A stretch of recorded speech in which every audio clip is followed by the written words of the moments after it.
ऋग वैदिक काल 1500 ईस्वी से 1000 ईसा पूर्व। ऋग्वेद से हमें पता चलता है कि जिनके पास अधिक गाय थी वह धनी माने जाते थे और गाय को लेन देन का एक खास साधन माना जाता था। गायों को प्राप्त करने के लिए आर्यों का एक कबीले से दूसरे कबीले तथा पहले से रहने वाले लोगों के साथ अक्सर युद्ध करता था। गोधन रक्षा के लिए एक सरदार या राजन का चुनाव किया जाता था जो बहादुर एवं कुशल योद्धा हो।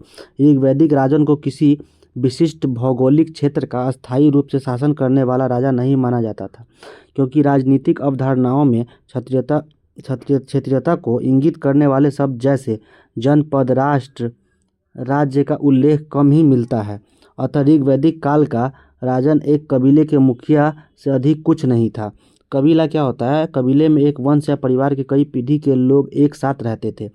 ऋग्वैदिक काल में आम लोगों की संस्था के रूप में विदत का सबसे ज़्यादा महत्व था, लेकिन धीरे धीरे विदत का महत्व घटता गया और इसका स्थान सभा और समिति ने ले लिया।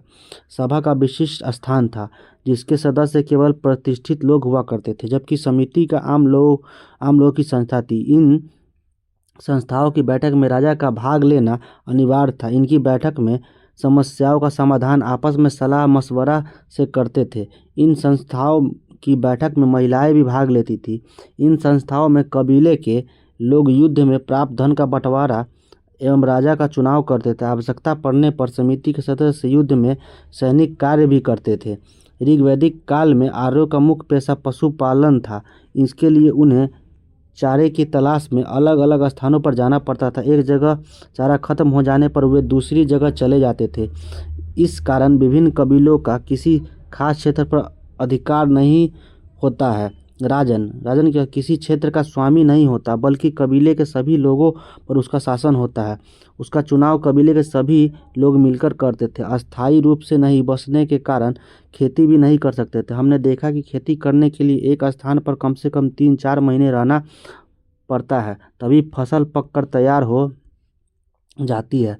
मगर हमें कुछ स्रोतों से पता चलता है कि वे जौ यव की खेती करते थे। जौ की फसल आमतौर पर कम समय में तैयार हो जाती, इस कारण इस फसल को उगाना उनके लिए आसान होता था। कुछ अन्य स्रोतों से हमें पता चलता है कि वे स्थानीय निवासी दास वस्तुओं से गेहूं आदि फसल प्राप्त करते थे। इन फसलों के बदले दूध, घी आदि वस्तुएं वे उन्हें देते थे। गाय के अतिरिक्त भेड़, बकरियां और घोड़े पाले जाते थे। पशुपालन की तुलना में कृषि का धंधा कम था, क्योंकि ऋग्वेद में एक अनाज यव का उल्लेख है जिसकी पहचान जौ के रूप में की जाती है। जब हम शिल्प की ओर ध्यान देते हैं तो हमें ऋग्वेद में शिल्प कला का कम ही वर्णन मिलता है। वर्णित शिल्पकारों में चर्मकार, बढ़ई, धातु का काम करने वाले धातुकर्मी तथा कुम्हार शामिल है। बढ़ई धातुकर्मी एवं रथाकार की रथों के निर्माण में महत्वपूर्ण भूमिका थी। घोड़े से जुते हुए रथ जो युद्ध में सफलता के लिए निर्णायक माने जाते थे। बुनाई एक घरेलू शिल्प थी जो महिलाओं द्वारा की जाती थी। लोगों का जीवन प्रकृति पर बहुत हद तक निर्भर करता था। ऋग्वेद में प्राकृतिक शक्तियों से जुड़े कई देवी देवताओं के सम्मान में मंत्री की रचना की गई है, जिसमें इंद्र, अग्नि, सोम प्रमुख है। इंद्र युद्ध का देवता है। अग्नि आग का देवता है। सोम एक पौधा है जिससे एक प्रकार का पेय बनाया जाता था। देवी देवताओं की पूजन धन, संतान एवं युद्ध में विजय की कामनाओं के उद्देश्य से की जाती थी। देवताओं को प्रसन्न करने के लिए मंत्रियों का उच्चारण तथा यज्ञों में आहुति दी जाती थी। घी, अनाज और कभी कभी जानवरों की भी आहुति दी जाती थी। जब आर्य लोग भारत आए तो वे 3 सामाजिक वर्गों में विभाजित थे: योद्धा, पुरोहित एवं साधारण जन। ऋग्वेद में मंत्रों की एक ऐसी जानकारी मिलती है कि समाज में वर्ग भेद की स्थिति नहीं बन पाई थी। ऋग्वेद में पुरुष सूक्त में ब्राह्मण, राजन्य, क्षत्रिय या योद्धा, वैश्य एवं शूद्र अर्थात 4 वर्णों की कल्पना की गई थी, परंतु इस काल में वर्ण व्यवस्था स्थापित नहीं हो सकी। उत्तर वैदिक काल 1000 ईसा पूर्व से 600 ईसा पूर्व तक, इस काल में लगभग संपूर्ण उत्तर भारत जीवन में सभी पहलुओं को निश्चित परिवर्तन हो रहे थे। इस काल में आर्यों ने पशुपालन के स्थान पर खेती कृषि को मुख्य पेशा बनाया। एक स्थान पर बसकर रहने लगे और कबीलों को निश्चित क्षेत्र हो गए कबीलों का। इस काल में उत्तर भारत में लौह युग का आरंभ हुआ। लौह तकनीक का प्रयोग आरंभ में युद्ध के अस्त्रों के लिए और फिर धीरे धीरे कृषि एवं अन्य आर्थिक कार्यों के लिए होने लगा। हस्तिनापुर, आलमगीर, अतरंजी, खेरा आदि स्थानों पर लोहे के युद्ध के अस्त्र शस्त्र के अवशेष मिले हैं। लोग कच्चे मकानों में रहते थे जिनकी छत फूस और सरकंडों की बनी होती थी। लोग मिट्टी के बर्तन भी बनाते थे। इन पुरा स्थलों में कुछ विशेष प्रकार के बर्तन मिले हैं जिन्हें चित्रित धूसर पात्र के रूप में बनाया जाता था। चित्र पर नजर डालिए। जैसा कि इसके नाम से स्पष्ट है, इन बर्तनों पर चित्रकारी की गई है। ये आमतौर पर सरल रेखाओं तथा ज्यामितीय आकृति के रूप में स्पष्ट और उत्तर वैदिक काल के लोग अस्थायी रूप से जीवन व्यतीत करने लगे। ऋग्वैदिक कालीन अनेक छोटे छोटे कबीले एक दूसरे में विलीन होकर बड़े बड़े जनपद को जन्म दे रहे थे। उदाहरणार्थ पुरु और भरत मिलकर कुरु जनपद तथा दुर्वस एवं कृवि जन मिलकर पांचाल जनपद कहलाए। इस काल में कुछ लोग बड़े बड़े यज्ञों का आयोजन कर राजा के रूप में प्रतिष्ठित हुए। अश्वमेध एक ऐसा ही आयोजन था जिसमें एक घोड़े को राजा के लोगों की देखरेख में स्वतंत्र रूप से विचरण के लिए छोड़ दिया जाता था। यदि कोई दूसरा राजा इस घोड़े को रोकता था तो उसे अश्वमेध यज्ञ करने वाले राजा के साथ युद्ध करना पड़ता था। अगर किसी क्षेत्र में घोड़े को जाने दिया जाता था तो इसका मतलब यह होता था कि अश्वमेध यज्ञ करने वाला राजा उससे ज़्यादा शक्तिशाली है। यज्ञ के अवसर पर राजा की विजयों तथा अन्य गुणों को गुणगान किया जाता था। महायज्ञों को कराने वाले राजा अब जन के राजा न होकर जनपदों के राजा माने जाने लगे। राजा की शक्ति में वृद्धि के साथ साथ ऋग्वैदिक सभा एवं समिति जैसी सामुदायिक संस्थाएं कमजोर पड़ने लगी और धीरे धीरे राजा की परामर्श देने वाली संस्था बन गई।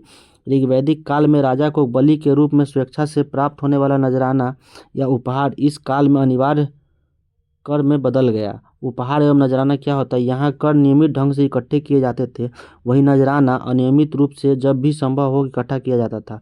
ऐसे नजराने विविध पदार्थों के रूप में प्रायः ऐसे लोगों के लिए जाते थे जो स्वेच्छा से इसे देते थे। उत्तर वैदिक काल में कई ग्रंथ रचे गए जिसके विषय में हम पीछे पढ़ चुके हैं। पुरोहितों द्वारा रचित इस ग्रंथ में विभिन्न प्रकार के सामाजिक नियमों के बारे में बताया गया है। उस समय समाज कई समूहों में बटा हुआ था जिनमें पुरोहित, योद्धा, कृषक, पशुपालक, व्यापारी, शिल्पकार, श्रमिक, शिकारी, मछली पकड़ने वाले लोग शामिल थे। जहाँ पुरोहितों तथा योद्धाओं को जीवन वैभवशाली था और कृषकों एवं व्यापारी धनवान थे, वहीं दूसरी ओर पशुपालक, शिल्पकार, श्रमिक, शिकारी, मछली पकड़ने वाले लोग निर्धन का जीवन बिताते थे। पुरोहित यागी क्रियाओं एवं अनुष्ठान को संपादित करने वालों को पुरोहित कहते थे। पुरोहितों ने लोगों को 4 वर्गों में विभाजित किया था जिन्हें वर्ण कहते थे। उनके अनुसार प्रत्येक वर्ण अलग अलग कार्य निर्धारित थे। पहला वर्ण ब्राह्मणों का था। उनका काम वेदों का अध्ययन यानी अध्यापन और यज्ञ कराना था जिसके लिए उन्हें उपहार मिलता था। दूसरा स्थान था शासकों का, जिन्हें क्षत्रिय कहा जाता था। उनका काम युद्ध करना और लोगों की रक्षा करना था। तीसरे स्थान पर वैश्य थे। इनमें कृषक, पशुपालक और व्यापारी आते थे। क्षत्रिय एवं वैश्य दोनों ही यज्ञ करने का अधिकार प्राप्त था। वर्णों में अंतिम स्थान शूद्रों का था। इसका नाम अन्य 3 वर्णों से सेवा करना था। इसका काम प्रायः औरतों को भी शूद्रों के असमान माना गया। महिलाओं तथा शूद्रों को वेद के अध्ययन का अधिकार नहीं था। पुरोहितों के अनुसार सभी वर्णों का निर्धारण जन्म के आधार पर होता था। उदाहरण के तौर पर ब्राह्मण माता पिता के संतान ब्राह्मण ही होती थी। उत्तर वैदिक काल में कृषि लोगों का प्रमुख धंधा था। जंगलों को जलाकर या कुल्हाड़ी से काटकर भूमि को खेती के योग्य बनाया जाता था। लोहे के फाल से गहरी जुताई करना असंभव हो गया था। कृषि कार्य में प्रयुक्त होने वाले तरीकों जुताई, बुआई, कटाई, ओसाई आदि जानकारी लोगों को थी। वे धान, गेहूं, जौ, दालें, गन्ना, कपास, तिल, सरसों जैसी फसलें उगाते थे। उत्तर वैदिक काल में धर्म की 2 धाराएं दिखाई पड़ती है, एक का बल क्रम पर और दूसरा ज्ञान पर। यज्ञ संबंधी क्रियाओं का इस काल में बहुत विकास हुआ। राजा अश्वमेध, वाजपेयी, राजसई जैसे यज्ञ कराने लगे। यागिकी क्रियाओं को कर्मकांड कहा जाता था। यज्ञ की संपादन करने में पुरोहितों की आवश्यकता होती थी। ये पुरोहित यजुर्वेद में वर्णित विधियों के अनुसार यज्ञ का आयोजन करके देवताओं को प्रसन्न करते थे। इनका उद्देश्य कृषि उत्पादन को बढ़ावा एवं वैदिक जनों पर अपना प्रभुत्व स्थापित करना था। धार्मिक जीवन की दूसरी धारा उपनिषदों के अद्वैत सिद्धांत को देखने में मिलती है। उपनिषदों का आत्मा, परमात्मा और मृत्यु जैसे गूढ़ विषयों पर रहस्य जानने का प्रयत्न किया। इसका ये कर चुका अश्वमेध यज्ञ। वैदिक कालीन शिक्षा। वैदिक कालीन में शिक्षा मौखिक रूप से दी जाती थी। शिक्षार्थियों से वेदों के मूल पाठ को कंठस्थ कराया जाता था। इसके लिए उन्हें वैदिक मंत्रों का सरल उच्चारण सिखाया जाता था। वेदों के अलावा गणित एवं व्याकरण की शिक्षा दी जाती थी। शिक्षा के लिए विद्यार्थियों के गुरु के आश्रम में 12 वर्ष तक रहना पड़ता था।